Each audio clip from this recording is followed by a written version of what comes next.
अस्सलामुअलैकुम वरहमतुल्लाहि वबरकातुहू। मेरे दोस्तों के हाल चाल है, ठीक ठाक हो, खुश हो, तबीयत है ठीक है। ये आप देख रहे हैं बहुत ही खूबसूरत फूल है, बहुत ही ज़बरदस्त फूल है। इसे कहते हैं सूरजमुखी या इसे कहते हैं सनफ्लावर। ये देखने में बहुत बड़ा लगता है, बहुत प्यारा है और इसकी हाइट भी तकरीबन 6-7 फुट तक चली जाती है। ये देख सकते हैं आप, ये पौधे लग रहे हैं यहाँ पे। तो ये इसके बहुत सारे फ़ायदे हैं। आप अपने घर की इसको ज़ीनत बना सकते हैं, अपने किचन गार्डन का आप इसको हिस्सा बना सकते हैं। इसके बहुत सारे फ़ायदे हैं, मैं आपको बताऊंगा। अगर आपने हमारे चैनल को अभी तक सब्सक्राइब नहीं किया तो हमारे चैनल को सब्सक्राइब कर लीजिए और वीडियो को लाइक कर दीजिए, शेयर कर दीजिए। मेरे दोस्तों, इसके बहुत सारे फ़ायदे हैं। आज हम इसको लगाने का तरीका जानेंगे जनाब। आइए देखते हैं इसको कैसे लगाया जाता है। तो मेरे दोस्तों, इसको लगाने का तरीका बहुत ही आसान है। ये आपने एक इसका बीज लेना। आप इसको दो तरीके से लगा सकते हैं। या तो आप इसका छट्टा लगा सकते हैं, छट्टे के ज़रिए से भी उगाता है बेहतरीन। अगर आप इसका चोबा लगाना चाहिए, एक एक बीज लगाना चाहें, तो फिर आप इस तरीके से भी लगा सकते हैं।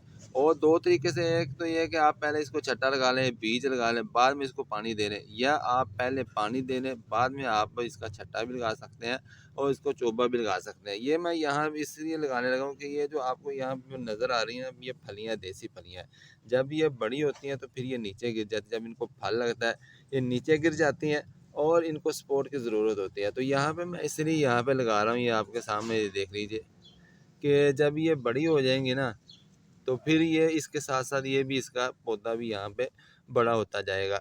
तो ये होगा, इसके ये सपोर्ट फराहम करेगा, जिसको गिरने नहीं देगा। जब भी ये पौधा बड़ा होगा तो इसके साथ साथ मैं इसको, ये जो फलियां आपको नज़र आ रही हैं, इनको मैं इसके साथ खड़ा कर दूंगा। इनके साथ ये इसका जो ऊपर से निकलती है ना बेल की, तो वो उसके साथ चिमड़ जाती है। तो जब वो उसके साथ चिमटेगी तो लामहला वो ऊपर खड़ी रहेगी, नीचे गिरेगी नहीं। आपको ये फलियां तोड़ना बिल्कुल ही आसान हो जाएगा। आपकी फलियां गिरेंगी भी नहीं नीचे और आपको तोड़ने में भी आसानी होगी। तो इसके फ़ायदे बहुत सारे हैं इसके सूरजमुखी के। सर्दियों के अंदर आप इसको भून कर खा सकते हैं, या भून कर अपने बच्चों को खिला सकते हैं। सर्दी बहुत ज़्यादा होती है, इसके अंदर हीट बहुत ज़्यादा होती है, ये गर्म होते हैं बहुत ज़्यादा। जब आप अपने बच्चों को खिलाएंगे तो ये सर्दी को दूर करता है, ये खांसी वगैरह, ये जितनी बलगम वगैरह, इसको ये साफ़ करता है। तो बच्चे इसको बहुत शौक से खाते हैं। हर साल मैं लगाता हूँ और ये बच्चे इसको बहुत शौक से खाते हैं, इसको भून लेते हैं। इसको तो चलगोज़े समझ रहे कि ये गरीब लोगों का चलगोज़ा है। तो आप भी आप इसके घर की ज़ियनत बनाएं। और ये इसका फ़ायदा ये कि आपके खूबसूरत बहुत लगता है जब आप अपने किचन गार्डन का इसको हिस्सा बनाते हैं। जब फूल लहलहाते हैं, फूल खिलते हैं, तो बहुत ही ज़बरदस्त माहौल बनता है। अल्लाह हाफ़िज़।